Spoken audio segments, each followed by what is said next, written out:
बिस्मिल्लाहिर्रहमानिर्रहीम अस्सलामुअलैकुम। अल्लाह ताला बरकत दे आपके खानों में, आपके दस्तरखानों में, आपके रोज़गार में। आज जो रेसिपी हम आपके साथ शेयर करने जा रहे हैं वो है चिकन और आलू की रेसिपी। चिकन आलू बहुत सिंपल सा एक खाना है जो कि तकरीबन हर घर में ही तकरीबन हफ्ते में 2 बार तो बनता ही है। और दूसरी बात ये है कि इसको हम जो बनाएंगे वो हम बनाएंगे इसको थोड़े से अलग तरीके से।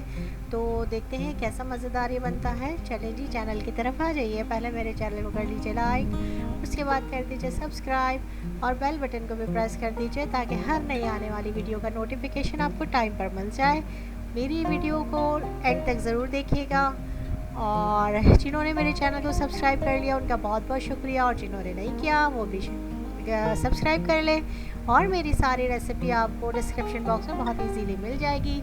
यहाँ पर सबसे पहले मैंने लिया है 1 कप ऑयल और उसके अंदर मैंने डाल दी है 2 मीडियम साइज़ की प्याज बारीक बारीक काट कर, और उसको मैं कर रही हूँ गोल्डन ब्राउन, क्योंकि ये ब्राउन करके मैंने इसको निकाल लेनी है।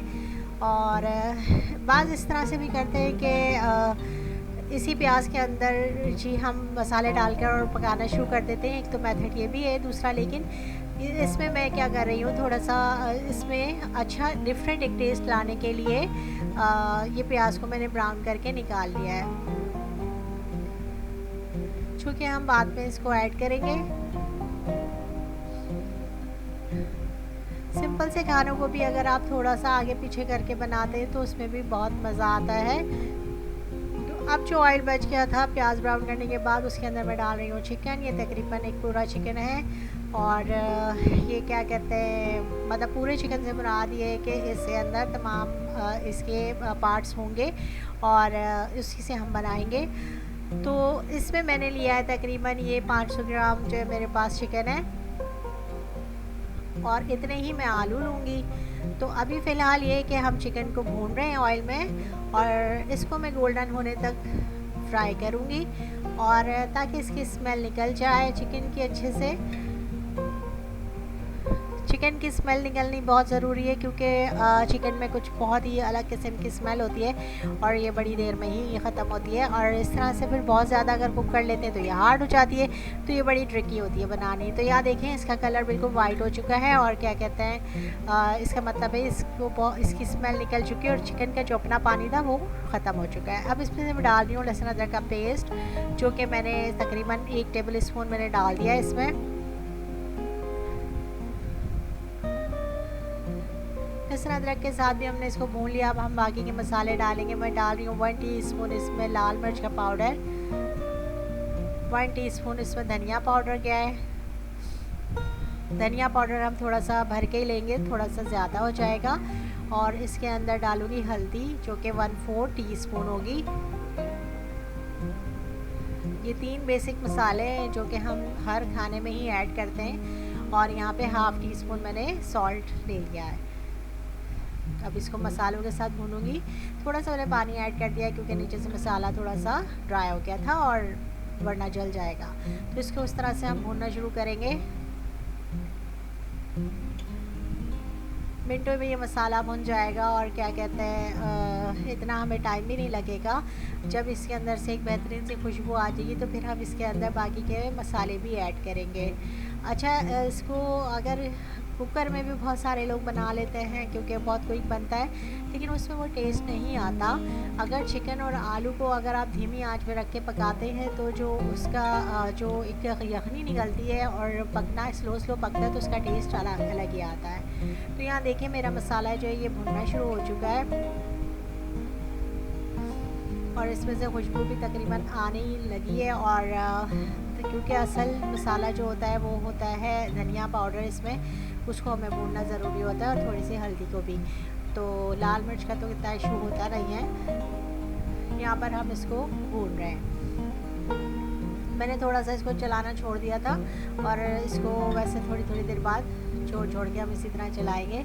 यहाँ पर देखें जी ये भुन गया मसाला और ऑयल भी ऊपर आना शुरू हो गया है। जैसे ही ऑयल ऊपर आया मैंने इसके अंदर डाल दी तकरीबन 1 कप दही है मेरे पास, वो मैंने इसके अंदर डाल दी। और दही मैं बीट करके ही डालूँगी, और क्योंकि कर्डल हो जाएगी तो फिर स्मूथ ग्रेवी नहीं बनेगी। तो यहाँ पर देखें जी मैंने इसको दही डाल दी और फ्लेम लो कर दिया था, और इसको मैं मुसलसल चलाती जा रही हूँ ताकि दही कर्डल ना हो जाए, यानी कि फट ना जाए।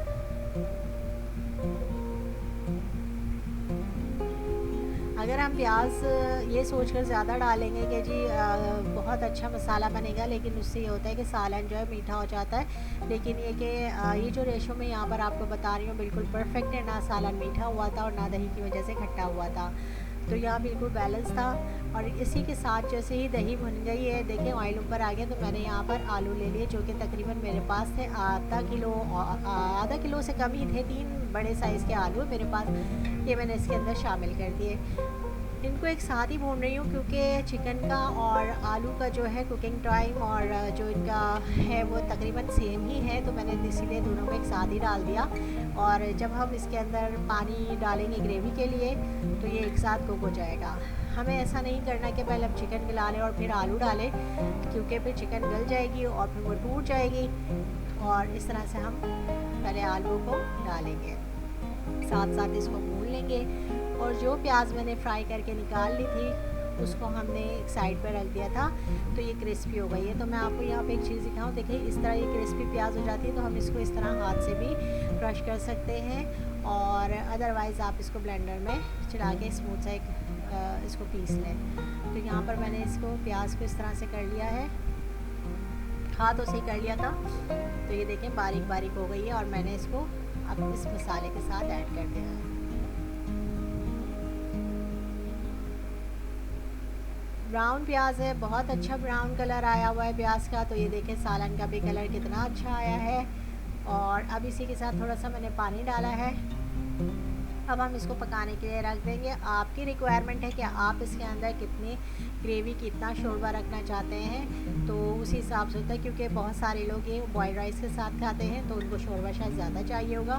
तो यहाँ पे मैंने थोड़ा नॉर्मल ही रखा था, बहुत ज़्यादा इसमें ग्रेवी नहीं रखी। अब हम इसको अच्छे से पका लेंगे। मैंने इसको कवर कर दिया, तो यहाँ पर देखें स्लो फ्लेम पे ये पक के, अब इसके शक्ल से ही लग रहा है कि आलू और चिकन दोनों गल चुके हैं बेहतरीन किस्म के। फिर मैंने थोड़ी देर ढक दिया ताकि इसका ऑयल बहुत अच्छा सा ऊपर आ जाए और ये एक खूबसूरत सी इसकी शक्ल निकल आए। यहाँ पर देखिए कितना अच्छा ये सालन हमारा तैयार हो चुका है। अच्छा, इसमें आप हरी मिर्चें डालें, हरा धनिया डालें, ये आपकी मर्ज़ी है, लेकिन मैंने इसको थोड़ा सा डिफरेंट करके बनाया था, तो मैंने इसके अंदर हरी मिर्चें और हरा धनिया नहीं डाला था। डिश आउट कर लिया, और यहाँ देखें हमने डिश में निकाल लिया। इसको गरम गरम नान के साथ सर्व करते तो ज़्यादा मज़ा आ जाएगा। और ये हमारा खाना तैयार है। रेसिपी ट्राई करें और कमेंट करके ज़रूर बता दें कि आपको ये रेसिपी कैसी लगी है। मेरे चैनल के साथ जुड़े रहिए और मेरी रेसिपीज़ को लाइक करते रहिए। Thanks for watching. अल्लाह ने